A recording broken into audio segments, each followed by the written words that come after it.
K കരുണാകരൻ്റെ മകൾക്കും A K ആന്റണിയുടെ മകനും പോകാവുന്നൊരു പാർട്ടിയെക്കുറിച്ചാണ് നിങ്ങൾ സംസാരിക്കുന്നത്. കേരളത്തിലെ കോൺഗ്രസ് പ്രസ്ഥാനം ഇന്ത്യയിലെ കോൺഗ്രസ് പ്രസ്ഥാനത്തും പടുത്തുവരുത്തി രണ്ട് മഹാരഥന്മാരുടെയ മക്കൾ അതെന്താ മോശപ്പെട്ട ഒരു സാധനമാണോ?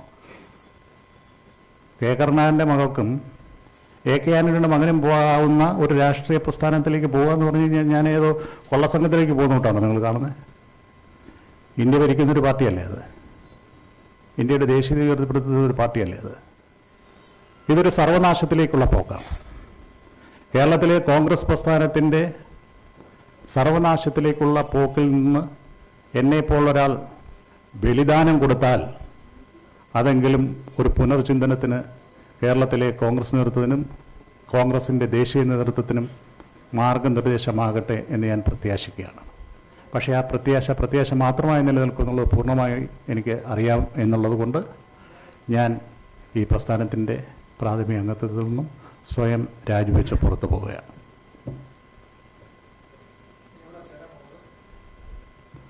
എവിടെ ചേരുക എന്നുള്ളതല്ലല്ലോ, എന്തുകൊണ്ട് ഇത് വിട്ടു എന്നുള്ളതാണല്ലോ. CPM-ലേക്ക് പോകുന്നൊരു അഭ്യൂഹമുണ്ട്, ഞാനും കേട്ടു. എന്തോ അല്ല, ഇപ്പോൾ കെ കരുണാകരൻ്റെ മകൾക്കും എ കെ ആന്റണിയുടെ മകനും പോകാവുന്നൊരു പാർട്ടിയെക്കുറിച്ചാണ് നിങ്ങൾ സംസാരിക്കുന്നത്. കേരളത്തിലെ കോൺഗ്രസ് പ്രസ്ഥാനം ഇന്ത്യയിലെ കോൺഗ്രസ് പ്രസ്ഥാനത്തും പടുത്തുവരുത്തി രണ്ട് മഹാരഥന്മാരുടെയ മക്കൾ അതെന്താ മോശപ്പെട്ട ഒരു സാധനമാണോ? കെ കരുണാകരൻ്റെ മകൾക്കും എ കെ ആന്റണിയുടെ മകനും പോകാവുന്ന ഒരു രാഷ്ട്രീയ പ്രസ്ഥാനത്തിലേക്ക് പോകുകയെന്ന് പറഞ്ഞു കഴിഞ്ഞാൽ ഞാൻ ഏതോ കൊള്ളസംഘത്തിലേക്ക് പോകുന്നോട്ടാണ് നിങ്ങൾ കാണുന്നത്. ഇന്ത്യ ഭരിക്കുന്നൊരു പാർട്ടിയല്ലേ അത്? ഇന്ത്യയുടെ ദേശീയത ഉയർത്തിപ്പെടുത്തുന്ന ഒരു പാർട്ടിയല്ലേ അത്? അതിനെന്തെങ്കിലും തെറ്റ് കാണുന്നുണ്ടോ? തീരുമാനം എടുത്തിട്ടില്ല. അതെ, തീരുമാനം എടുത്തിട്ടില്ല. തീരുമാനം എടുത്തിട്ട് ഉടനെ അറിയിക്കുന്നതായിരിക്കും. ഇല്ല, ഞാനിങ്ങനെ ഒരു തീരുമാനത്തിലേക്ക് വരാനുണ്ടായ സാഹചര്യം, കേരളത്തിലെ കോൺഗ്രസിൻ്റെ പോഷക സംഘടനകൾ നിരവധിയുണ്ട്. അതിൽ 3 പോഷക സംഘടന വെച്ചുകൊണ്ട് കേരളത്തിലെ UDF പ്രസ്ഥാനം ഓരോ കോൺക്ലേവുകൾ നടത്തുകയുണ്ടായി. അതിൽ ആദ്യത്തെ കോൺക്ലേവ് എഡ്യൂക്കേഷൻ കോൺക്ലേവായിരുന്നു. കേരളത്തിൽ UDF അധികാരത്തിൽ വന്നു കഴിഞ്ഞാൽ വിദ്യാഭ്യാസ മേഖലയിൽ വരുത്തേണ്ട പരിവർത്തനങ്ങൾ എന്തൊക്കെയായിരിക്കണം എന്നുള്ള ഒരു ചർച്ചയായിട്ടുള്ളൊരു വൺ ഡേ കോൺക്ലേവ്. അതിനുശേഷം എൻ്റെ സുഹൃത്ത് സഹോദരനുമായ ഡോക്ടർ SS ലാലിൻ്റെ നേതൃത്വത്തിലുള്ള ഹെൽത്ത് കോൺക്ലേവ് നടത്തുകയുണ്ടായി. അതും ഇതേപോലെ തന്നെയുള്ള ഒരു ബ്രെയിൻ സ്റ്റോമിങ് വൺ ഡേ സെഷനായിരുന്നു. അതിൻ്റെ പിന്തുടർന്നുകൊണ്ടാണ് ജനുവരി മാസം 17-ാം തീയതി എറണാകുളം ലീ മെറിഡിയൻ ഹോട്ടലിൽ വെച്ചൊരു വൺ ഡേ കോൺക്ലേവ് നടന്നത്. UDF ചെയർമാൻ എന്നുള്ള നിലയിൽ ശ്രീ VD സതീശൻ ചെയർ ചെയ്യുകയും UDFൻ്റെ മുഴുവൻ നേതൃത്വത്തിലുള്ള കുഞ്ഞാലിക്കുട്ടി സാഹിബ് അടക്കമുള്ള UDFൻ്റെ ഘടകകക്ഷികളുടെ മുഴുവൻ ആളുകളും ആ മുഴുവൻ വൺ ഡേ കോൺക്ലേവിൽ പങ്കെടുക്കുകയുണ്ടായി.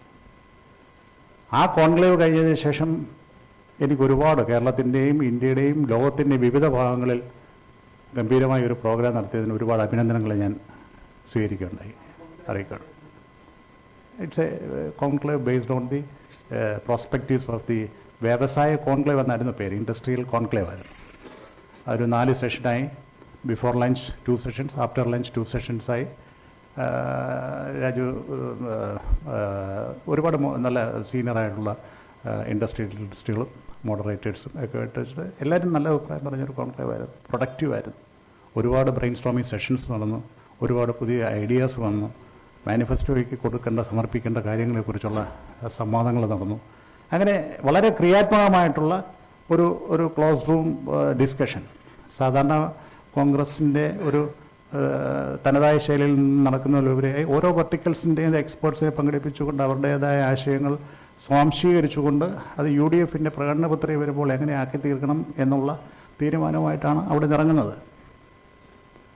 അതിനുശേഷമാണ് അതിൻ്റെ സംഘാടന രീതിയെക്കുറിച്ച് ഒരിക്കലും പ്രതീക്ഷിക്കാത്ത കോൺഗ്രസിൻ്റെ നേതൃത്വത്തിൽ നിന്നും വിമർശനം ഉണ്ടാകുകയും ആ വിമർശനം അതിൻ്റെ എല്ലാ പരിധികളും വിട്ടുകൊണ്ട്, സാമാന്യ ഭാഷയുടെ മുഴുവൻ പരിധികളും വിട്ടുകൊണ്ട് ആ കോൺക്ലേവിന് നേതൃത്വം കൊടുത്ത UDF ചെയർമാൻ അതിലെ നേതൃത്വം കൊടുത്തതിലുള്ള അതൃപ്തി അറിയിച്ചതോടുകൂടിയാണ് ഇതിൻ്റെ പോക്ക് ശരിയല്ല എന്ന് ഞാൻ പൂർണ്ണമായും ബോധ്യപ്പെട്ടതും ഞാനിതിൽ നിന്ന് ഈ മൂവ്മെൻറ്റുമായി പൂർണ്ണമായും വിട്ടുമാറാനുള്ള തീരുമാനമെടുത്തത്.